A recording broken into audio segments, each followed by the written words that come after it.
conversa. Luiz Henrique apresenta o homem. Isaías Gualberto é o diretor-presidente do DETRAN.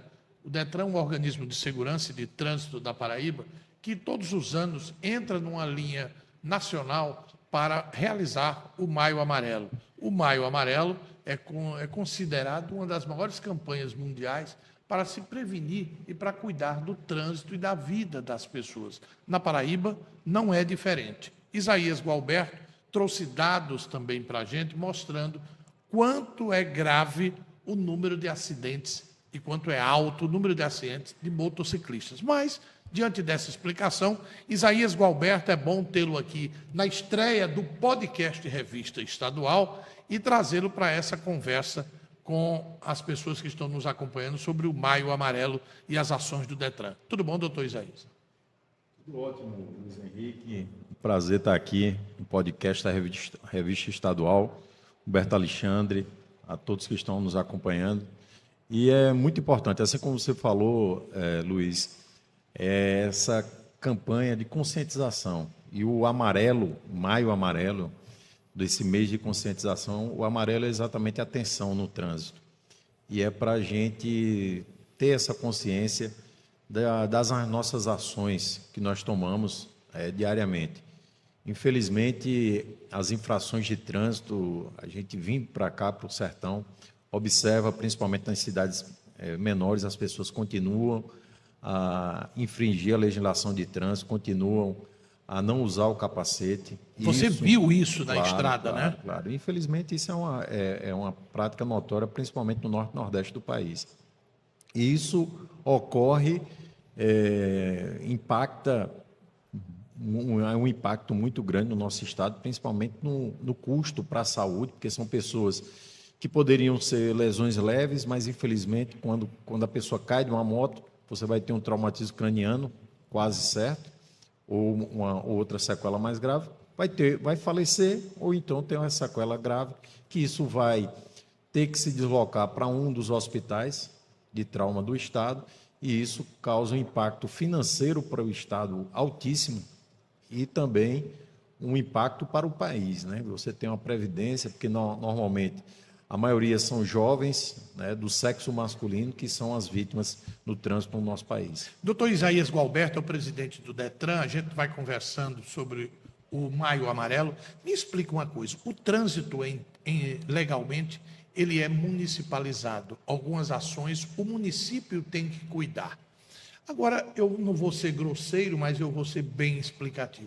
Por que o município não convence o cidadão que anda com 4 pessoas em cima de uma moto sem capacete? Primeiro, que não pode andar 4 em cima de uma moto, 2 crianças e 2 adultos. Segundo, por que não põe o capacete? O que falta para o município, pelas mãos do DETRAN, dizer, escuta, esse cidadão tem que andar de capacete, tem que guiar de capacete?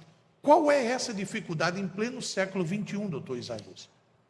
Primeiro, educação para o trânsito, que realmente as pessoas insistem em não respeitar a legislação de trânsito, e também há uma falta de fiscalização. Do município. Também, exatamente. Onde há o trânsito municipalizado, infelizmente aqui no nosso estado, não é diferente do resto do Brasil. Nós temos por volta de 15% dos municípios só com trânsito municipalizado. O próprio Código de Trânsito brasileiro determina que o trânsito seja municipalizado.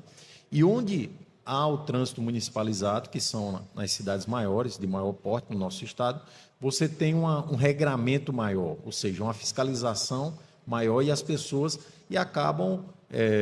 tem um exemplo aqui, né, próximo aqui, a Souza.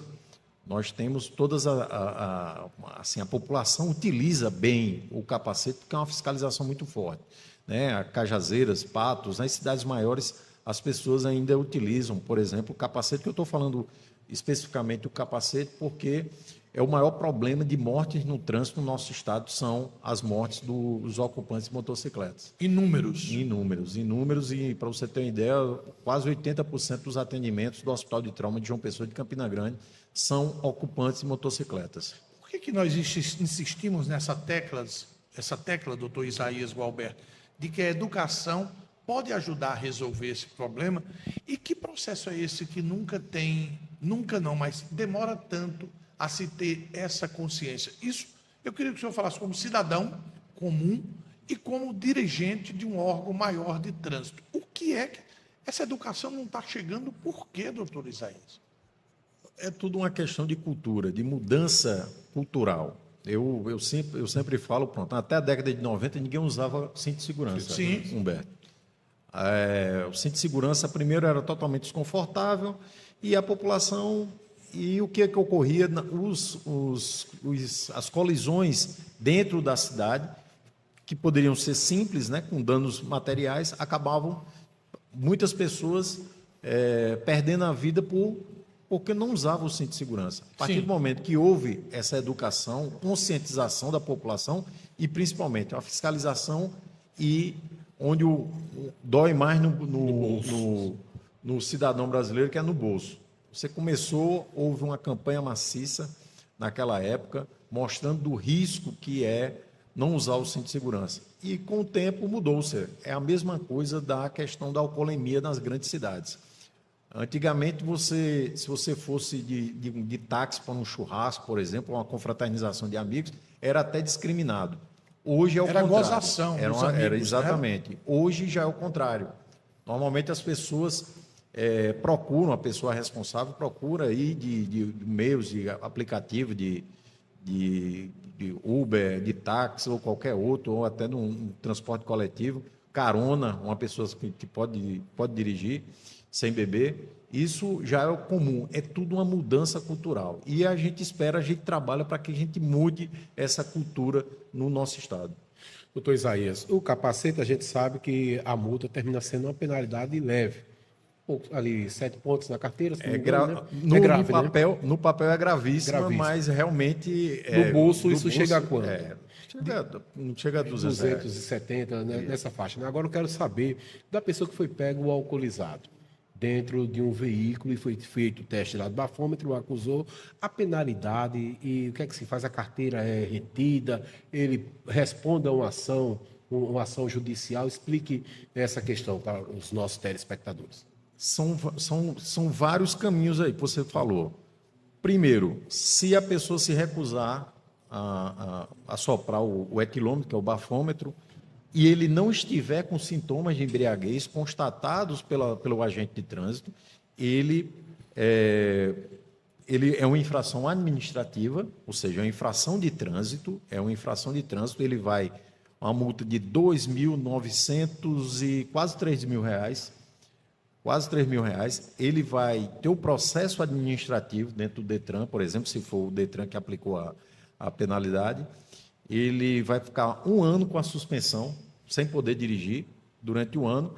Passou esse tempo de 1 ano sem poder dirigir, Carteira retida. A carteira ela vai ficar suspensa. Suspensa sem poder dirigir. Se ele for pego dirigindo durante esse período, aí sim ele vai ser cassado.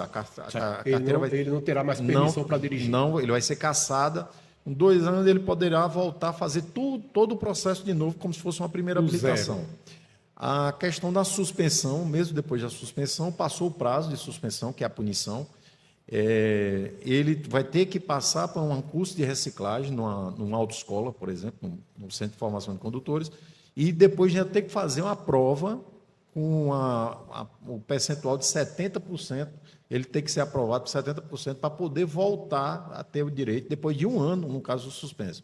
Se ele se negar a soprar o etilômetro, o bafômetro, mas ele tiver com sintomas de embriaguez, os agentes de trânsito vão dar voz de prisão a ele, ao condutor, e vai ser levado para a delegacia.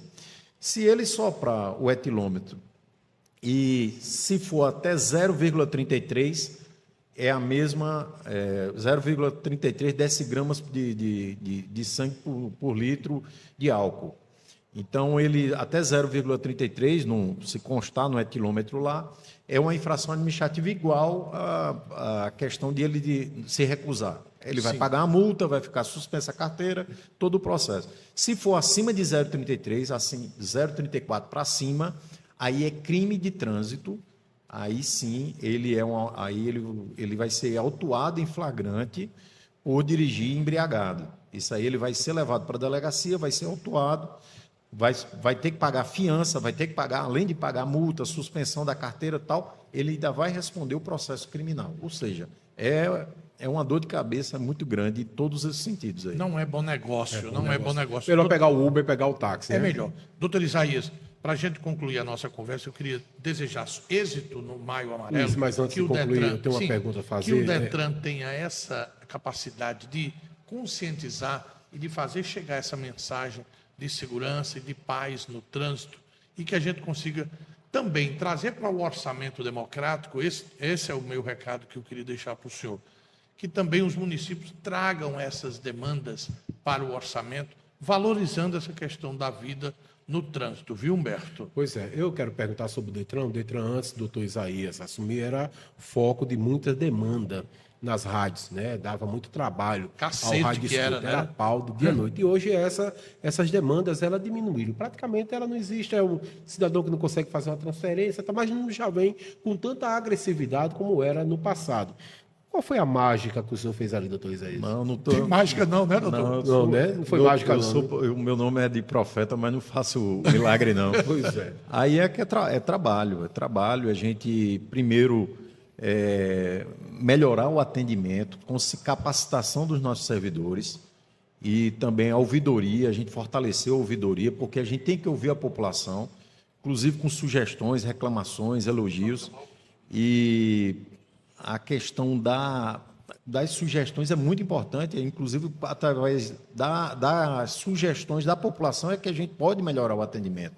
Não é só se você tiver algum problema no Detran, no seu atendimento, é importante você registrar isso na ouvidoria, porque aí a gente vai ter essa resposta e vai ter também, e o Detran é um dos órgãos que mais respondem à população, através você recebe o protocolo lá e pode ficar acompanhando sua denúncia, ou sua reclamação, seu elogio, qualquer que seja. E isso é muito importante, ouvir a população e também a determinação do governador João Azevedo, que é tornar a vida do cidadão mais fácil. A gente sempre colocando, como a gente fez, a Paraíba, são poucos estados do Brasil, Detrans do Brasil, que tem o primeiro emplacamento eletrônico. Você compra o seu veículo, com a nota fiscal, você já consegue fazer todo o processo de primeiro emplacamento, não precisa pagar taxa nenhuma à concessionária, isso não faz. Você pega, com a nota fiscal, você só vai à unidade do Detran só para colocar a sua placa. Então, isso é uma das ferramentas de tecnologia disponíveis à população paraibana para facilitar a vida do cidadão. De Cajazeiras, conversa com a gente Isaías Gualberto, que é o diretor-presidente do Detran, motivando, falando e cuidando no Maio Amarelo. Doutor Isaías, sucesso, você vai para a plenária ali, espero que as demandas também apareçam para a paz no trânsito e o cuidado com a vida. E vamos marcar com ele um podcast para a gente tratar só do Detran, 1 hora, 2 horas para falar do Detran. Tem muita coisa boa sendo feita lá. Não tem milagre, mas ainda há algumas demandas que precisam ser, que a população tem falado com a gente, que a gente precisa trazer. Claro. O doutor Isaías montou uma ouvidoria muito boa. Eficiente. O acesso ao cidadão a isso. Imediatamente, uma reclamação imediatamente é atendida. Eu quero lhe parabenizar por isso. O cidadão é prioridade hoje no Detran. Ângelo Costa dizendo aqui, é o Ângelo, bacana, muito boa a conversa. O Jorge Rezende saudando Luiz Henrique e Humberto. Parabéns pela estreia do programa. Isaías Gualberto, volte sempre. Um abraço, Isaías. Grande abraço e lembrando todo o tema do Maio Amarelo desse ano, que é paz no trânsito, começa por você. Faça uma autoavaliação. O que você faz para ter uma cultura de paz no trânsito? Um abraço, Isaías Gualberto, diretor-presidente do Detran na Paraíba.